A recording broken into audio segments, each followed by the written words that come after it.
కూచిపూడి అన్న పదం కొత్త ఆట నేర్చిందా పాపలాంటి లేత పదం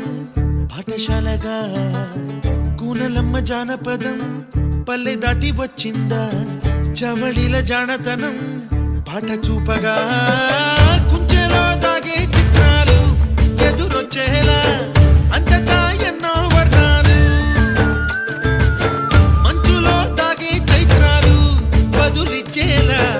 ఇంతలా ఏవో రాగాలు ఆకతాయి సందడిగా ఆగలేని తొందరగా సాగుతున్న ఈ పయనం ఎంతవరకో రేపు వైపు ముందడుగా లేనిపోని దుందుడుగా